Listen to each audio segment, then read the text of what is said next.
ciir lagu daray oo faanta lagu qooyay ama badar galay iyo hadhuudh lagu madoobeeyay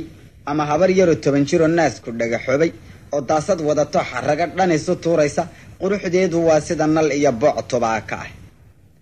soo damaadka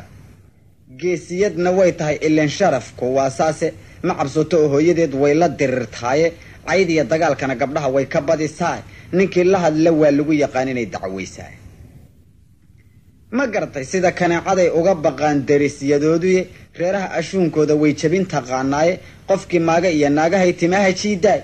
gabadha intaan caashaqay baan meeday leeyahay ninkii iga jeclaadaan rabaa inaan bureeyay amaanteedii maba sheegi kara caawa oo qure waa sida macaan iyo qaraad la isku soo daray ama caano qaad iyo basbas ay ku kariyeen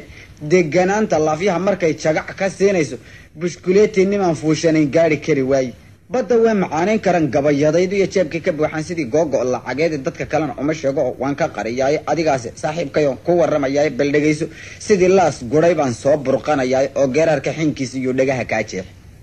sidii habar sarwaal qaadatay oo laad ku kicinaysa gabay fiican oo fiican baan anigu sheegay magaalo iyo reer baadiya ficil dhex joogay kolku shaararkii ka gurto oo lacagna ka qaato maxaa dhaqatay buu kugu yiraahdaa waaye dabadood haday dumarku lacag leeyihiin maba gaboobaan kol haday qabays iyo wajiga bootar ku cadayso 60kii 8 baan jiray kugu tiraahdaa